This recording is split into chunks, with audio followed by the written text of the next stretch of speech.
Greetings and salutations and welcome to the Red Flags Only podcast where we dig into situations that you thought you understood but may have missed a few signs along the way. I am your host, Dion Royal, and today I want to talk with you guys about a couple of issues. First and foremost being the destruction of the black family. Next being the difference between having a praying grandmother and having a hoeing grandmother.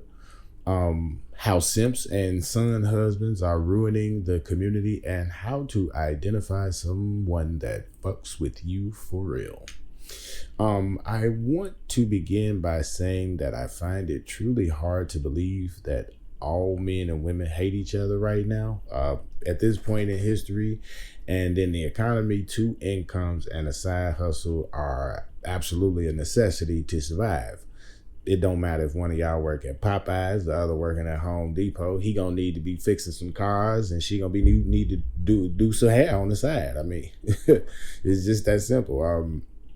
If we don't work, we don't eat. I mean, if you look at the social media, internet, and the different blog posts and stuff like that, there's really one narrative that's being pushed at an alarmingly extreme level in our community, and that is the destruction of the black family. It's not as overt all the time, but it's really out there.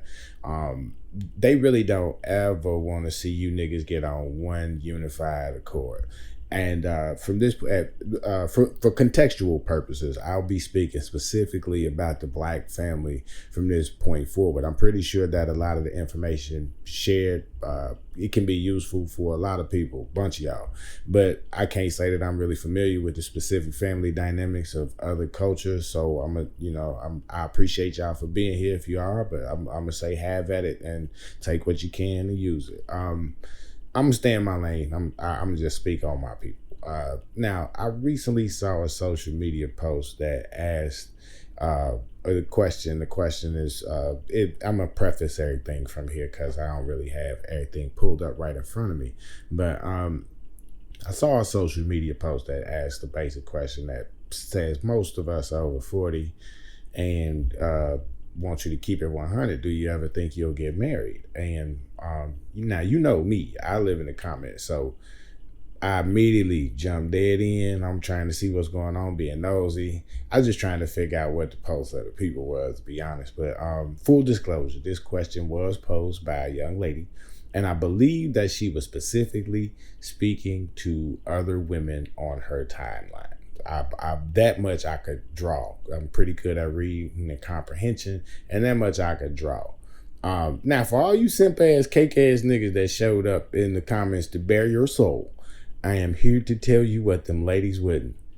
If you ain't got the pussy in all these years, the only way you gonna get the pussy is to pay for it, player.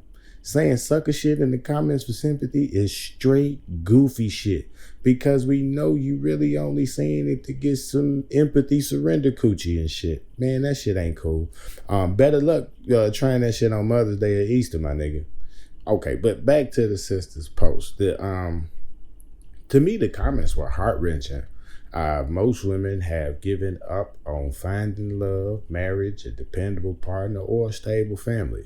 I read the comments, and again, I'm prefacing here. Ladies was like, I'm not the submissive type. I hate that word, man. I'm gonna tell y'all why later. The other shit like, I tried it already, it wasn't for me. This shit is slavery. Niggas want to have their cake and eat it too. I ain't taking care of no nigga. That's what his mama for. Man, shit was off the chain. It was kind of crazy and it was really kind of crazy to hear people that have never been married, never been around any successfully married people, and don't have a point of reference for what any of that shit looks like, commiserate, share poor advice, and encourage each other to continue the downward spiral, that to continue circling the drain by continuing to do the same thing you've been doing. Man, your way ain't working. I'm telling y'all, your way ain't working.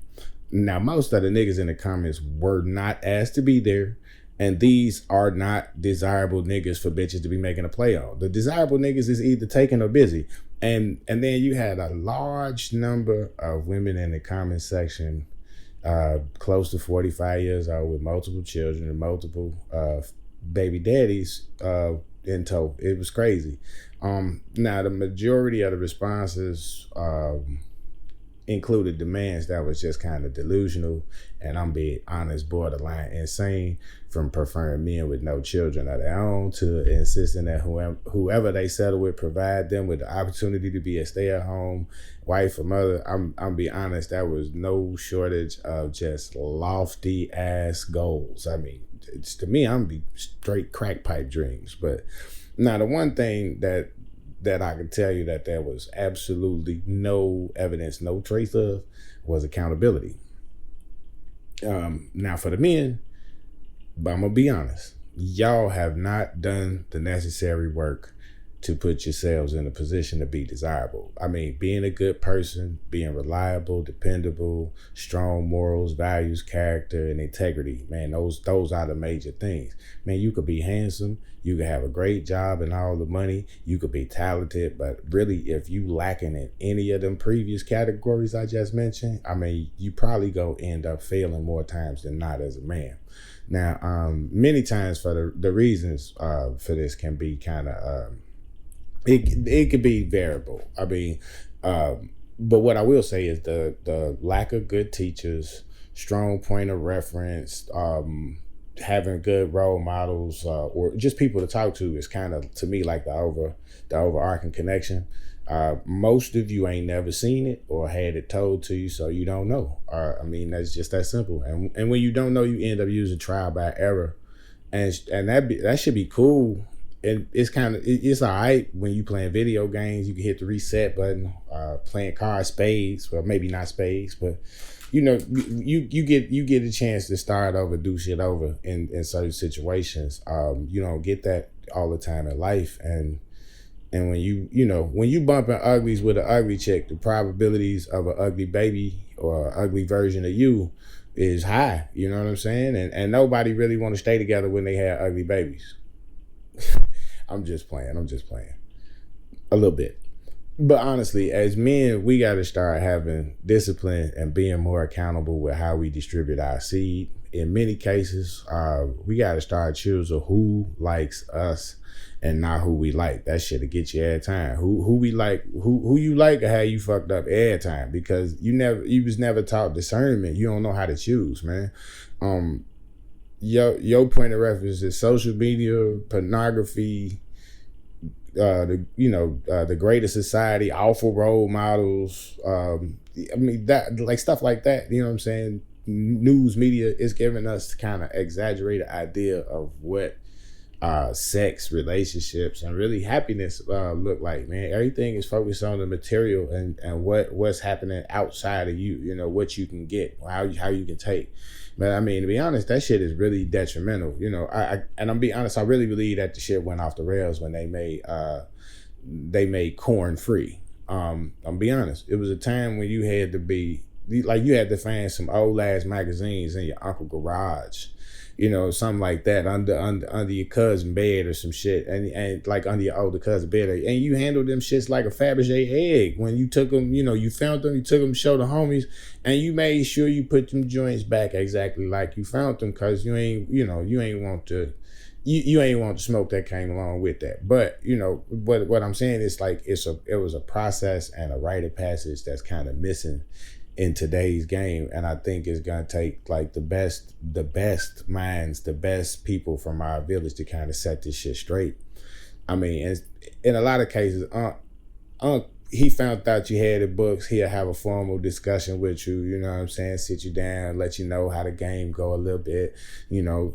And kind of get you, you know, a kind of back to reality thing. Sometimes they even tell your parents, but they would generally have a discussion about what the real expectations and social game rules that come with the territory is. And believe it or not, man, many of those so-called toxic masculinity traits are the pillars of a strong and prosperous society. And like being a leader of a strong family with those invaluable qualities like integrity, morals, values, character, those is the top things. That's first and foremost, man. You find out who a person is based off those qualities. And I'm be honest, eventually men are just gonna have to get serious, exhibit some real discipline, and focus on like really rebuilding the communities. And I mean, one family at a time. And that you may have to start with yours or your 3 families or your other 2 families, however you got it. But man, you need to figure it out, man. I'm be honest, it should get a little more complicated when we start to speak about that other side of the equation, though, because it's kind of it's a lot of reasons that the community is the way it is right now. It sits in a state of disarray, but we kind of go through it. We can name a bunch of them, and there'll always be one point that's gonna be radioactive whenever it's brought up. Be prepared to fight long and hard if you mention it.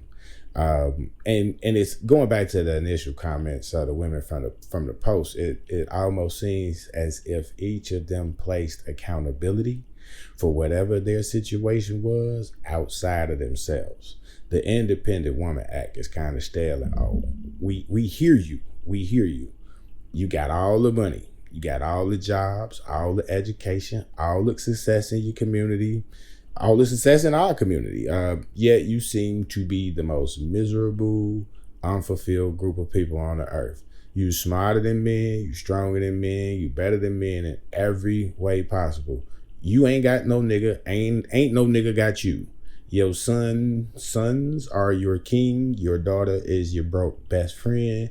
You got a PhD. You ain't got to answer to nobody. You got all the degrees. You own all the businesses, but you pump your own gas. You take out your own garbage. You change your own oil. You sleep by yourself.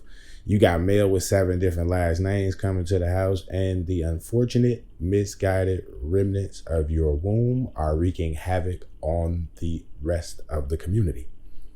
Your way ain't working, sis. And at some point, we all got to take accountability for our role in the game. Here we go. We come back to that word I hate. A lot of men claim to want a submissive woman, and it's like, bro, you want a submissive woman, but you ain't exhibited one iota of God, not one example of omnipotence or power on this earthly plane. Like, nigga, you ain't God. And the Bible ain't never told her to submit to nobody but God. So who are you, nigga? And the thing is, when you ask him the question, he really don't even know. But see, what he really wants, but doesn't know how to articulate, is that he just wants a woman that's cooperative and uplifting. I mean, I may not be qualified enough yet for you to submit, but I definitely need your cooperation and upliftment. Now, here's a question for you, ladies. Have you been cooperative and uplifting? Did anyone teach you how to do it? Do you understand how these things work? And if most of y'all answer truthfully, you'll say no. Do you know what speaking life into things mean? Do you speak life into things? Do you speak life into things? Are you the soil that's fertile enough to plant my seed where the harvest will be strong and plentiful for seasons to come? Can you agree? Are you willing to work on this every day we are together? Most of y'all got dropped off at speaking life. Y'all tuned out once I started talking about speaking life. A great majority of you have been running a solo operation for so long, you have no idea what it's like to work towards a common goal with another adult human being. Your dictatorship is so tight, anyone that disagrees with your rule can get the fuck out. And the intimidation tactics always work when the people you inflicted upon are the people that depend on you for their very survival. In most cases, it's your children. But there are some occasions when a bum ass nigga or a new baby daddy can be included in that little discontented group. Most of y'all don't figure it out though until them kids get old enough to get as far the fuck away from you as they can the very first opportunity that they get. Nah, boo-boo, you ain't submissive, cooperative, or uplifting. You probably met your husband early in life and let bad advice, unhealthy social norms, feminist talking points from social media, and just really all around poor ass decision making just trick you out the game. A lot of times y'all make the game way more complicated than it need to be with that poor decision making off of role models and really the lack of accountability. You will never fix the problem until it's identified. And if you won't admit that you have a problem, or worse yet, that you are the problem, the children gonna suffer the most and you gonna suffer the longest. Now with accountability comes credibility. I can rely and depend on you when I know you 10 toes down, win or lose. And when I can rely and depend on you, we can conquer the world together. But see, that's the thing. Together. Do you guys even want to be together? Do you ever envision a time where everywhere you go, you see a black family, and every time you see a black family, you see love? Our greatest open enemy has made the destruction and disregard for the black family unit one of his top priorities. And while them people got you out here believing that you don't need a man, they booed up at about a 75% rate, doubling all incomes and halving all the bills, living in big homes and clean neighborhoods, while your ass fighting with your two baby daddies trying to squeeze $68 a month in child support out them, but one don't got a job and the other got locked up for non-payment. It's what you call straight hustling backwards. And in the end, you, mom, claim to be doing it all for your kids, doing everything except making better decisions while you're young. And I'm be honest, as they say, ignorance is no excuse of the law, and I'm pretty sure that the same applies here. No matter what them people tell you, you ain't the same as a man and you shouldn't want to be. Men do the dumbest shit sometimes. Look, check this out. A nigga will have 3 kids by 2 different women by the time he's 25 years old. Then all of a sudden he will get an epiphany. He'll reach an epiphany. He will get a decent job, education or professional certification. He'll give his life to the Lord. He'll start buying new clothes. He'll get a new used car, start getting his hair cut at the barbershop. And by the time he's 30, he'll start an entirely new family and act like them first 3 kids and 2 baby mamas don't even exist. Like they was practice babies or a starter kid or some shit. You, my dear, do not have that luxury. And although you have seen history kind of negatively repeat itself, you still do dumb shit like have multiple babies with multiple niggas that never demonstrated they could do shit like wash their ass or their feet correctly. I'm gonna give you a pass though, because I know you was in love with little athlete's foot. Your way ain't working, sis. I truly believe that we need to go back to that old school village concept. I don't feel like people should be left to their own devices when it comes to like choosing a partner or a mate. Not because they should, but because y'all really not good at the shit. Your way ain't working, family. There was a time when we had a process in our community. Like you just couldn't be out here copulating with who you wanted to. Your union not only had to be pleasing to you, but it also had to be beneficial for the village.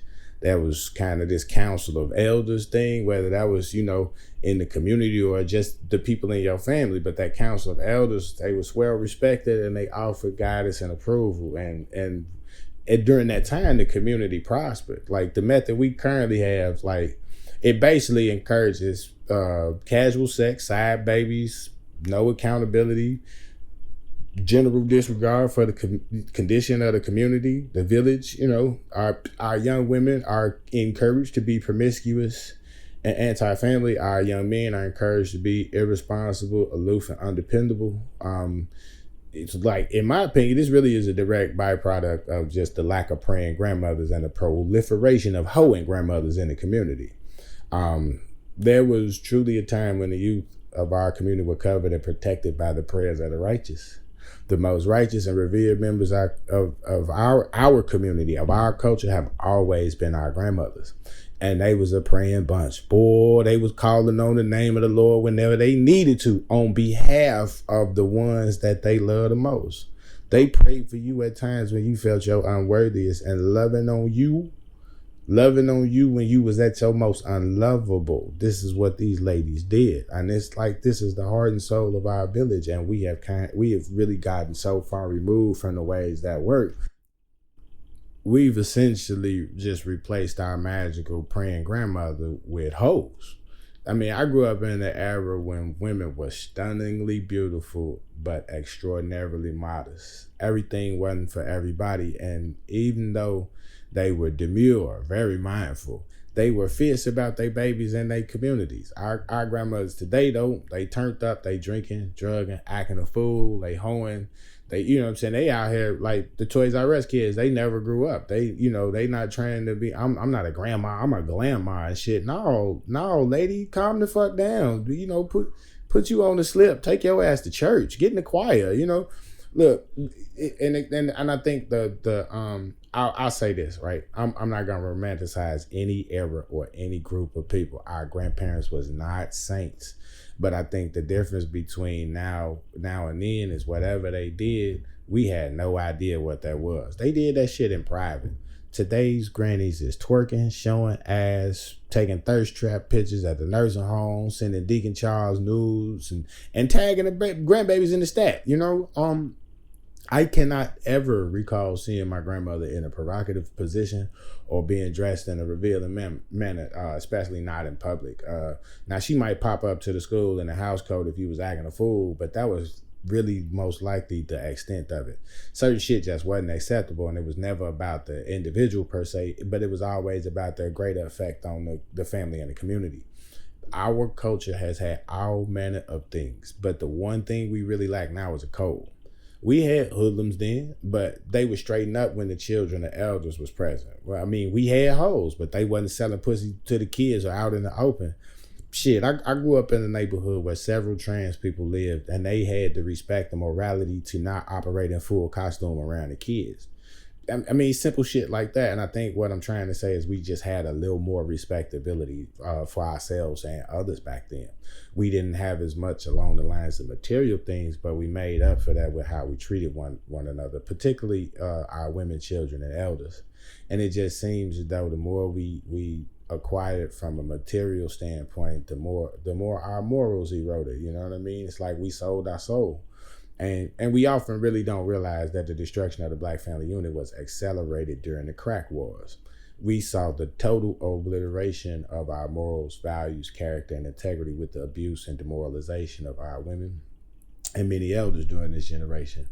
Not only did this inform kind of how the younger generations would come to view the community, but it also kind of informed how the world was going to see us as well.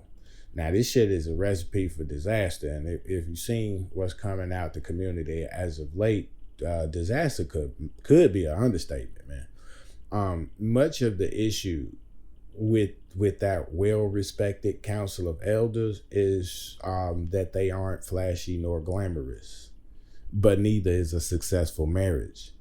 The youth need to kind of see and know that we respect the journey of these couples and that the village is thriving because the commitment that they made to come together and help strengthen the village. That's what strong families do. That commitment really encourages and inspires the generations coming behind to kind of continue the legacy, to be a part of something greater than yourself, to have something. And I think having wise counsel and a tangible point of reference for the young people is a really strong foundation to kind of help to start fortifying and rebuilding communities. And the community got to be built on the principles of morals, values, character, and integrity, discipline, cooperation, upliftment. I mean, speaking life into our love and speaking love into our lives.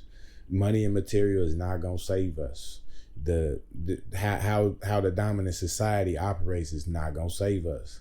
They really believe they got us right where they want us, but I believe in us.